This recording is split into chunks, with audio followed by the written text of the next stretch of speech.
Bibliosophie.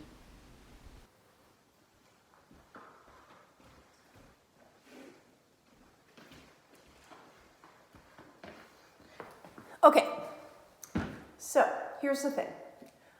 I begun in July, as you may know if you watched a previous vlog of mine, Geetanjali Shree's Tomb of Sand, translated by Daisy Rockwell, but I didn't get very far into it. I ended up reading some various other things instead. But I am now really getting into it, and I do plan on finishing it this month, which is August, and which happens to be Women in Translation Month. So we are rolling over my original plan of reading it kind of just because I'm reading it to August and calling it as part of Women in Translation Month. Shree is a woman, Rockwell is a woman. It's also very much a book about women and the female experience, so it seems quite perfect. The first of the 3 sections of this book was quite slow going for me. I also complained a little bit about that in the aforementioned previous vlog. I found it a little too esoteric, very beautiful. I did a whole lot of underlining of sentences and specific actually to translation. Of course, I'm not reading it in the original, but I love the wordplay that's happening. I really don't like, okay, there, I'm a little bit more symmetrical. I really love the wordplay that's happening, and I can't compare it to the original, of course, but the language in the English is really beautiful, and it's funny and moving. So despite all of that, I cannot say that I adored the first section. This is the story of a matriarch of an Indian family whose husband has died, and she really has nothing, she doesn't know what to do with herself. The first section is called Ma's Back, and she is just really immobile, lying down in her bedroom, facing the wall with her back to the world. So part of the sluggishness of the first section is, I think, very much by design. We are not getting her point of view, really. We're getting her back, and her family, her children, grandchildren, the partners of her children are kind of floating around her and fretting about various things. So it's a very broad cast of characters, but you never really go super far into any of their stories. And oui, maman. Nope, I am hearing things. That's fine. And tellingly, Ma is very much sort of an object. She is compared to the wall, she's compared to doors. There's a lot of liminality between person and thing in the first section, and the house as a character unto itself in a way.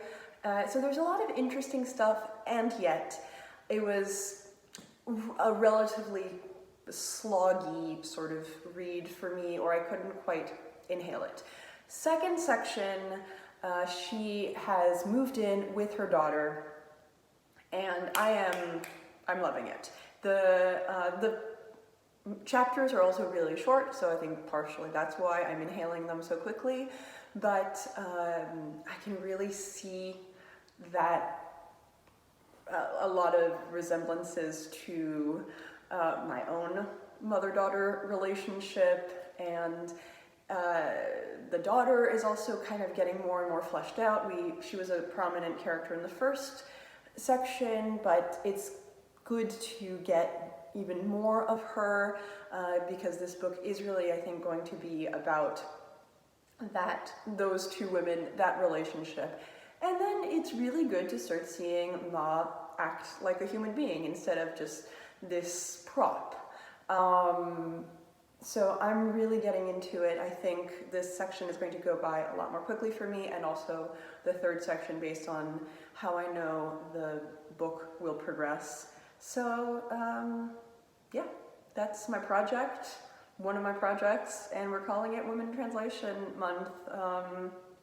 Umbrage, ombrelle. I don't think you can say umbrage without negative connotations in English. Maybe not. Under the umbrella of is what I mean. Another project will probably be to read Hurricane Season by Fernanda and Melchor, which I have back in New York. I don't know off the top of my head who did that translation, but I recently insinuated myself in Katie James' book club, and that is the plan for Women in Translation Month. So I shall be finally reading that. I picked up that book a long time ago, and I'm looking forward to reading it. I hear that it is quite a ride. Voila! I'm gonna finish the last sip of this coffee, this very cold, mediocre coffee. Are you superstitious? Yeah, deeply. Yeah. Also, give me an example. Oh yeah, from the point.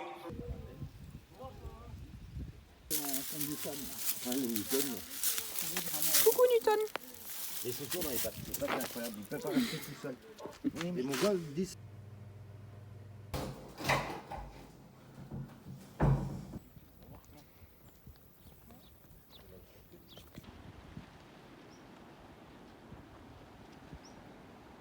On peut se permettre de vous offrir cette la moitié, bah voilà. Ah bah regardez. Moi je dis pas non. Vous êtes en voiture, hein? Non, on n'est pas en voiture là. C'est pas possible.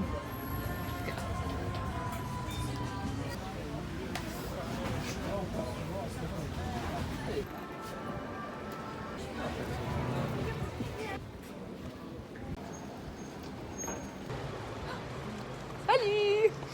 Salut!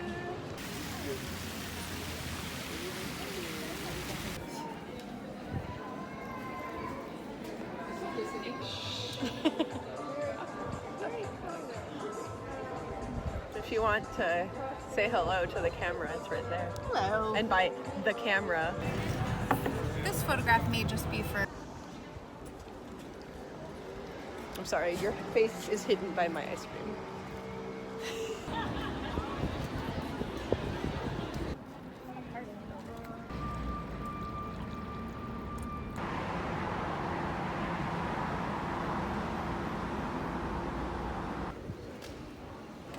Mud face. Disagree.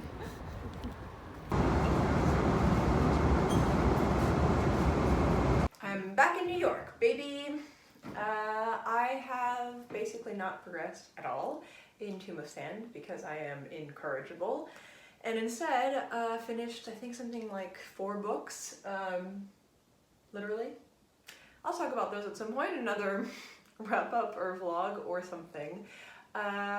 What I am going to talk about for a hot second is Lydia Davis, because one of the books that I dipped back into as an audiobook before leaving France was her first collection of essays, Essays 1. I was listening to it when I couldn't sleep. That's a familiar refrain. And she talks a little bit about translation in this. I had read most or good chunks of it last year, I guess, when I bought it. So it's nice to revisit some sections and also read some sections that I haven't read. There's a really nice little bit on translating that I loved. The impulse to translate, which I see as very closely related to the impulse to write something original. I have gradually, over the years, come to see the close parallel. That, just as I want to capture something outside myself in a piece of original writing, when I want to translate something, I also want to capture it, in this case to reproduce it in English. And I love that, and very much agree with it when I translate or when I want to write and communicate. It is so very, very much about loving something and wanting to capture it. and she, shout out to Greenlight Bookstore, by the way, she also mentions a quotation from Claire Kavanagh, who is a translator of Polish, about translating poetry. Of course, translating poetry is impossible. All the best things are. But the impulse that drives one to try is not so far removed, I think, from the force that sends the lyric poet out time after time to master the world in a few lines of verse. And then this is the clincher. You see a wonderful thing in front of you, and you want it. And that's absolutely it. That's absolutely why we want to write, and why we want to translate, and why we want to read too, and why we want, at least why I want, to have a relationship to the world around me and to books and other people's relationship to the world around them. At the library just now, I picked up, again, Essays 2, which I have sort of been perusing this year, and it has a lot on translation. So these might be some sort of additives to my Women in Translation Month reading, I'm not sure. But this one has a lot about her translation of Proust, translating other things as well, learning languages, and it starts with an essay that I've already read, but I'm going to reread again, that I really liked, 21 Pleasures of Translating. So, you know, it's peripheral, and I don't know if I'll get to it, but while I was just walking around the stacks, as is my wont, I came across Dolores Dorantes' copy, which is translated by Robin Myers, I believe. Yes, from the Spanish, I believe. And I know nothing about this book, but it just looked very beautiful, and on the inside as well. So honestly, just an impulse, not purchase, but, you know, impulse checkout. And we'll see. So I might look through / read this one as well. But at some point, I will get back to Tomb of Sand.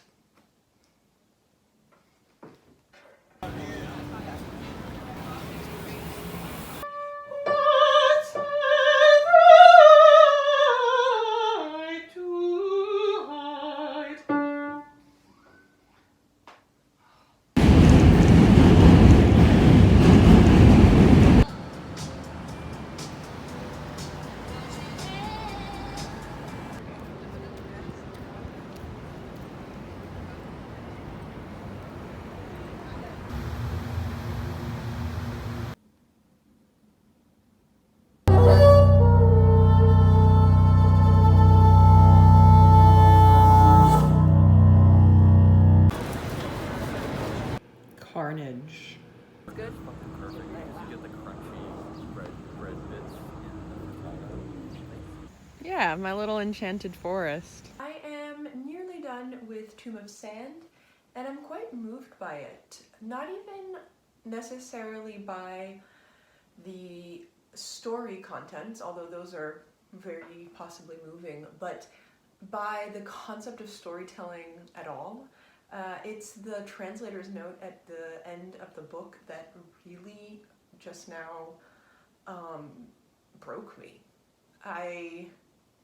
It's something that I think about a lot, the power of communication, well, not even the power, but the miracle of communication, the fact that we can translate the, like, electricity in our flesh sacks into codified systems of pouring out ourselves into the world in ways that people can imperfectly take in and understand and then translate again.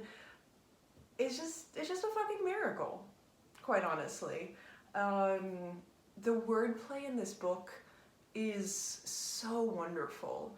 As I mentioned earlier, I don't know what it's like in the original Hindi, but Daisy Rockwell mentions just how much of the wordplay is sort of integral, not just to the style, the character of the story, but even the formation of the story, and how much she thought of that in her translation. And she does a really beautiful job. The wordplay in the English is beautiful, and there's so much intertextual, metatextual aspects to the text, so much playing with what it is to tell a story. That's how Shree starts. The very first chapter of the very first section is a very, tongue-in-cheek, even meta account of what is a story. What does it mean to build a story? And that continues to be just totally integral throughout. To talk for a second about plot, so I have about not quite 100 pages of the third section to go. I won't go into too many plot aspects because even though there's so much esoteric and kind of textual play, there is also actually quite a lot of plot. There are so many characters in this book and there's quite a lot of plot, but I won't get into that so much. The first section, as I mentioned, Ma is grieving in sort of this almost inanimate object. More on that to come. In the second section, which is where it got really more interesting for me, she goes to live with her daughter. And that section was, for me, of sort of a very kind of familiar thing of recognizing the borders between roles, the mother-daughter roles, daughter mothering the mother. There's some really lovely intersections and interactions there, and it's this mother figure kind of coming back to life, and or actually maybe coming to life for the first time in a new life. And that ends with her decision to go to Pakistan.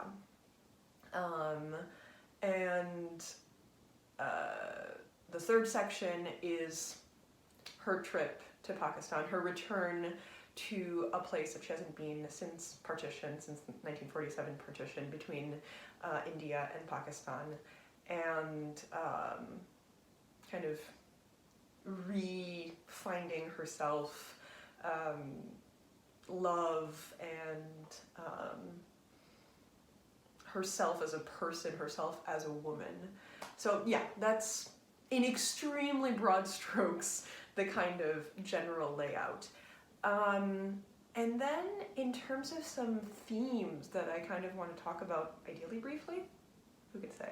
As I mentioned, the object of a person, the boundaries between people, the way that we talk about boundaries, like setting a boundary, a psychological boundary, but even just like the physical boundaries between people, and the boundary between objecthood and subjecthood. It's so important in the story of this mater familias, who is really a prop in some ways, and certainly in the first section, and then starts to have kind of workings of her own, comes back to life. But then things that are actually objects also have roles in the story that are not just purely setting. There's the recurring theme of the doorways, and so again, boundaries, and the door in the old house in the first section has very, very much like a personified character, and Ma's back, the title of the section, is like a wall. So there are just different boundaries, some of which are organic, some of which are not, but even the ones that are not traditionally organic have a thought process, have a sort of voyeuristic ability to insert themselves into the story. I took notes. What else did I want to mention? Yeah, and well, the other side of that is just the pathways. So the personified door, but also in the third section, there's a personified road, and the pathways of communication, right, between people, of understanding or not, within the family, within time. How do you travel in time? The different layers of time, going back to your girlhood. It's about partition, you know, lowercase partition and also uppercase partition. It's so very much woven into the text, which is what I love, because there's also the author's role. Is the author in the story or not? You know, it's almost exclusively in third person, but she does absolutely insert herself.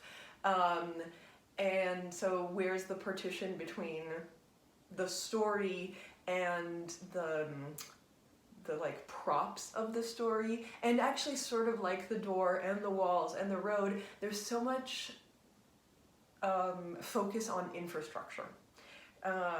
Shree has so much focus on the textual infrastructure of creating this story. So it's not just, it's a, you know, as I said, kind of this like tongue-in-cheek, this is what I'm doing. This is why this is important. This is symbolic, sometimes. And this is where I'm going. This is where I could go. This is where I'm going instead, which is beautiful. It's just really fun and funny, and then the other layer that happens with translation is then Rockwell's role. Where does that put Rockwell as yet another character in this? Because the author definitely is a character in her own right.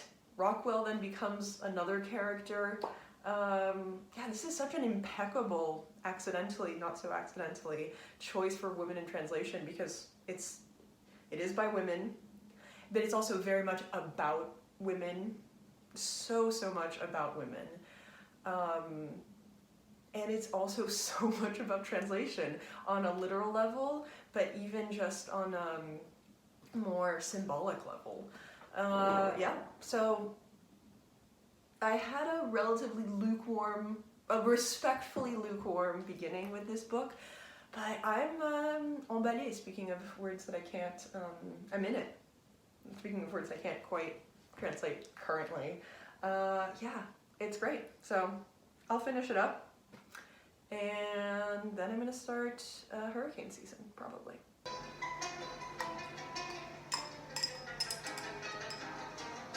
Good morning from your little linen sailor boy. Sorry, all the plants I hit. Just doing that. It's also quite loud, and I'm in backlighting, so you're welcome for all of these elements. Anyway, yesterday I just barely started Fernanda Melchor's Hurricane Season, translated by Sophie Hughes. I had honestly a pretty bad day, and so I just couldn't focus on this writing. So I'm gonna try to get really into it today. By all accounts, it should be a really good read, but also a very intense one. So I didn't quite have it in me. And also the very act of reading this is kind of difficult on just a logistical level, because it is just a constant, unrelenting barrage of text. It has pretty long sentences, actually quite long sentences, and it's just page after page after page of blocks of text in a relatively small font, and that is without even getting into the fact that it's dealing with the murder of the like local witch, basically. So yeah, we'll see. I think it's going to be hard in a lot of ways, but I'm armed with my Estival linen. I'm sorry. And ideally today is going to be a better day. Yeah.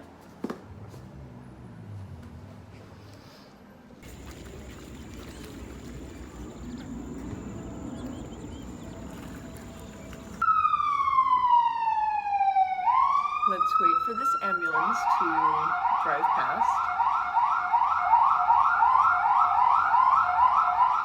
I am almost done with hurricane weather. Is that hurricane weather? No, sorry, hurricane season. God damn it. Yeah, hurricane season. I have to check like every single time. It's become a block. Anyway, that book, Hurricane Season, which I'm reading, and I'm almost done with, I'm having, apart from a very hard time remembering the title of it, I'm having a very hard time summarizing it in a concise way. There's a lot of plot, even though it's a pretty short book. It's only about 200 pages. But we go into so many different people's stories, and so much happens. I don't want to give away the plot because there are a lot of twists and turns. And also it's hard to summarize. Even if I were giving you a spoiled version, there's just a lot that happens, and it's pretty overwhelming stuff, actually. Broadly, it is a book about violence, definitely violence and place, and the just kind of accepted low grade, or pretty sometimes not so low key and pretty high key hum of violence that makes its way into the fabric of a place. As I mentioned, the book opens with the murder, or the discovery of the body of a woman who's been murdered. She is called the Witch by this small town in Mexico. She's the person that girls go to for herbal abortions and men go to for sex. She's the kind of scapegoat of the town in many ways, this kind of simultaneously subhuman and superhuman woman creature as happens. And fittingly, as a plot device, she's also extremely focal because it is about her. She is the device that opens the story, and about what's happened to her, but also she is very much an object. She is a cadaver. We find her as a cadaver rather than as a woman. And even though it does go into her story, she is more of the tool to explore other people's stories and the themes of Melchor's book in a lot of ways. The book is in third person, but it's a very, very subjective third person. Melchor is also a journalist in addition to a novelist, and she was inspired to write this book actually by reading an article about a real murder, and she was caught by how much superstition was accepted as an explanation, component in the investigation. How much people at kind of all levels of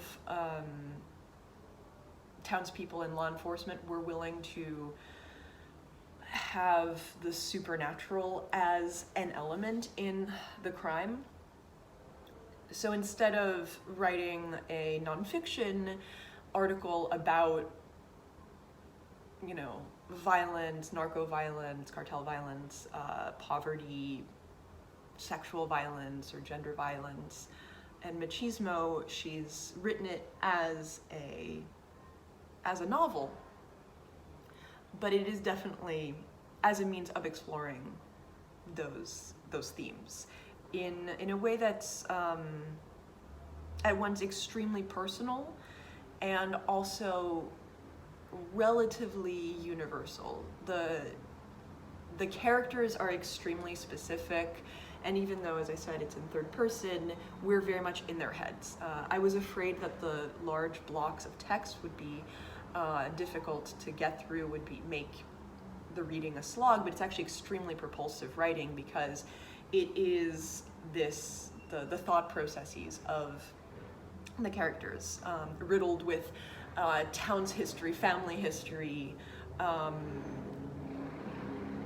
their diatribes against one another, and which also makes it difficult going in some ways because there's a lot of violence even just in the fabric of the text. It's not just in what happens, in the plot, but also there's so much hatred and violence and fear and suspicion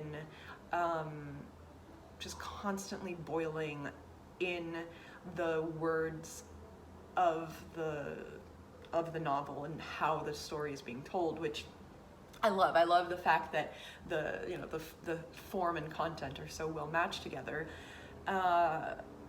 And it's full of swears and slurs and these long sentences that, mirror kind of how we think.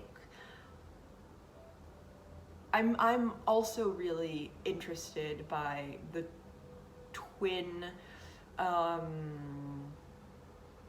kind of acceptance, I guess, of violence and superstition in the text. I really appreciate that as a theme, that superstition and magic and the supernatural become a sort of handy means of normalizing violence, or at least of explaining it or shrugging it off, or maybe even warning people against it.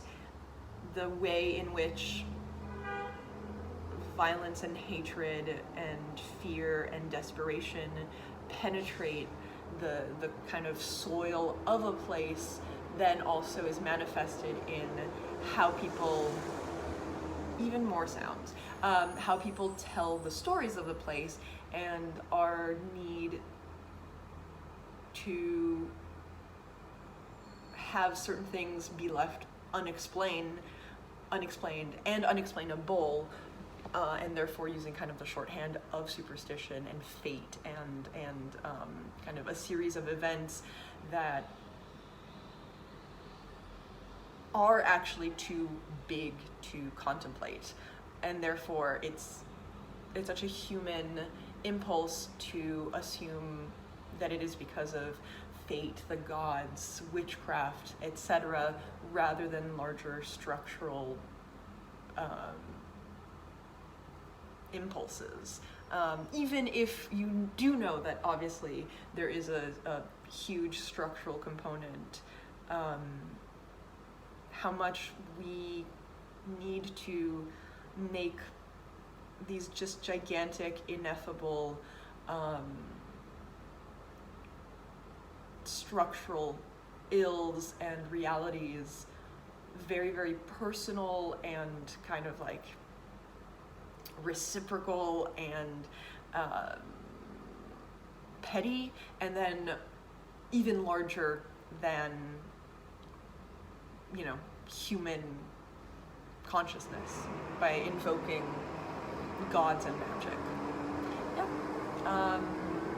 That's my spiel about hurricane season. Damn it! Season. I literally have to check every time.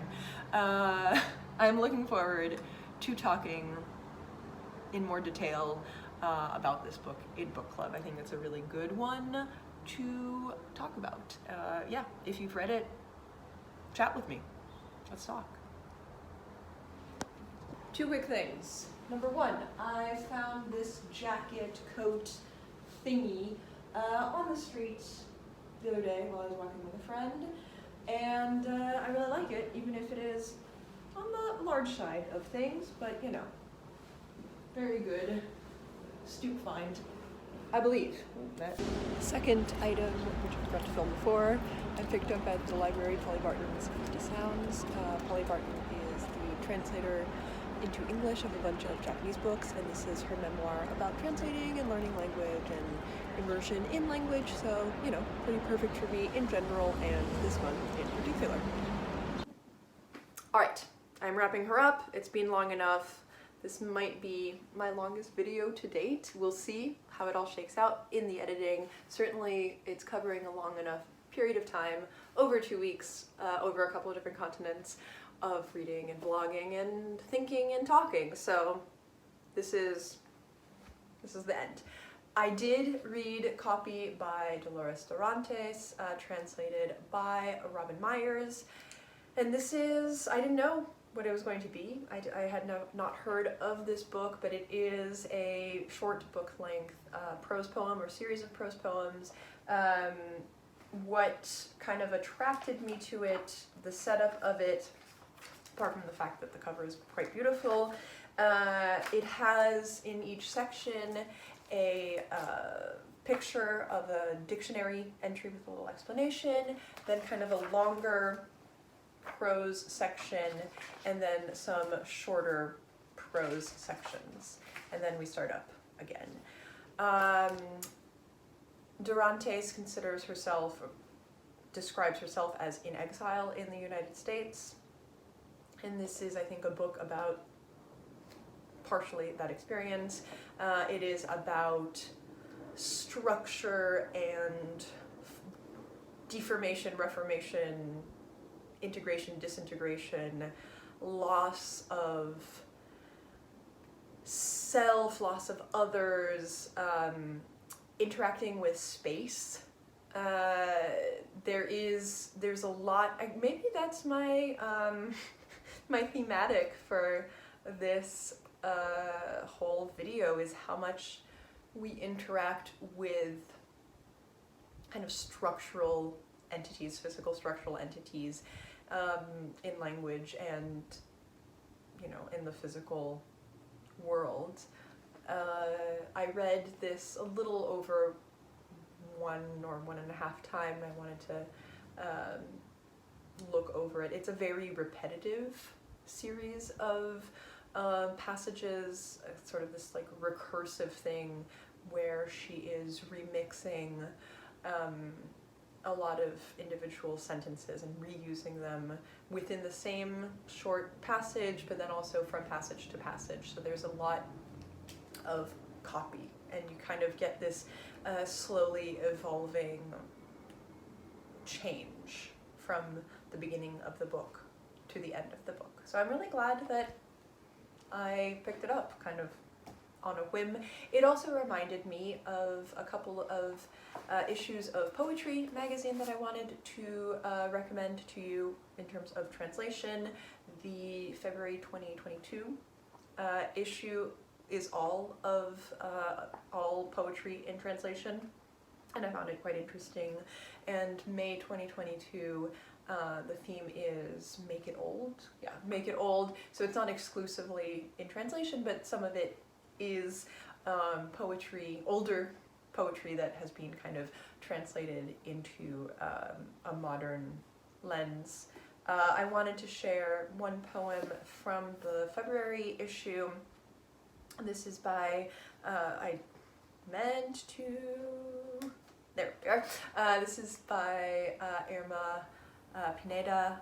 It is translated from Isthmus Zapotec and Spanish by Wendy Call. It is called No Wound Hurts.